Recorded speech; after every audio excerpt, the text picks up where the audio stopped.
ایک جوہری تھا سنہرا، تو اس نے مختلف ڈبیاں کھول کے لوگوں کے سامنے رکھی اور ایک موتی نکال کر کے کہا کہ یہ موتی شب افروز ہے، رات کو چمکتا ہے، اور اس وقت دنیا کے اوپر جو قیمتی ترین موتی ہیں ان میں سے ایک موتی یہ میرے پاس ہے۔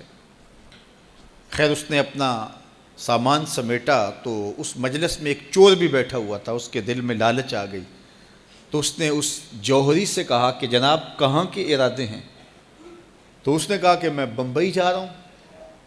اس نے کہا واہ واہ کیا اچھا ہوا، میں بھی تو بمبئی جا رہا ہوں، تو چلو اکٹھا سفر ہوگا۔ وہ جوہری سمجھ گیا اس کی نیت کے کھوٹ کو کہ یہ میرا ہم سفر تو نہیں ہے، اس کا دل آ گیا ہے اس موتی پہ اور مجھ سے ہر صورت یہ موتی چرانا چاہتا ہے۔ لیکن وہ بھی بڑا سمجھدار تھا، اس نے کہا آ جائیے کوئی بات نہیں۔ سفر چلتا رہا، رات ہوئی، جب سامان اتارا اور سونے کی تیاری کی تو وہ جو اس نیت سے ساتھ ہم سفر بنا تھا اس نے بھی اپنی قمیض اتار کے لٹکا دی، اور اس جوہری نے بھی۔ اس جوہری نے یوں کیا کہ نظر بچا کے وہ ڈبیا قیمتی موتی والی نکال کر کے اس کی جیب میں ڈال دی اور خود بے فکر ہو کے سو گیا۔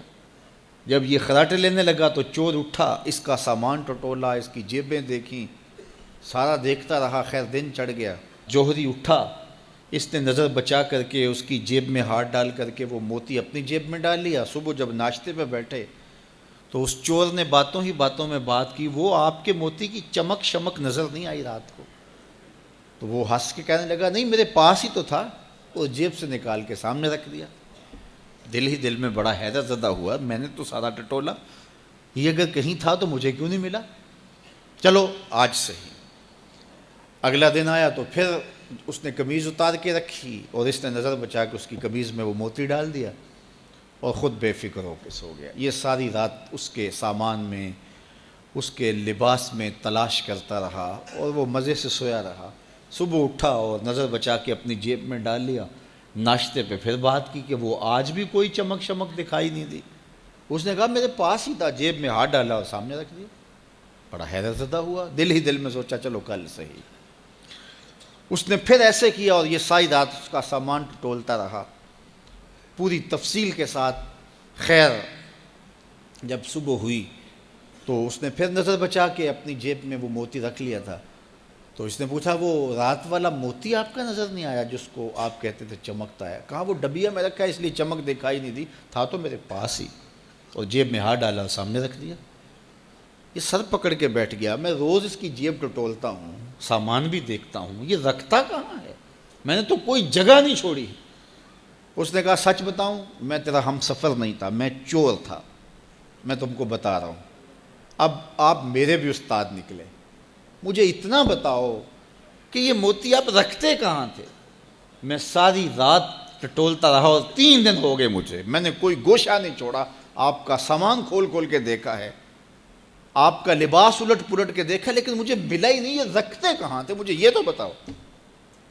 اس نے کہا لوگوں کی جیب میں ٹٹولتے رہے، اپنی جیب میں ہاتھ ہی نہیں ڈالا۔ بلے شاہ اڈدیاں پھڑنے جڑا گھر بیٹھا ہے انہوں پڑھیا ہی نہیں۔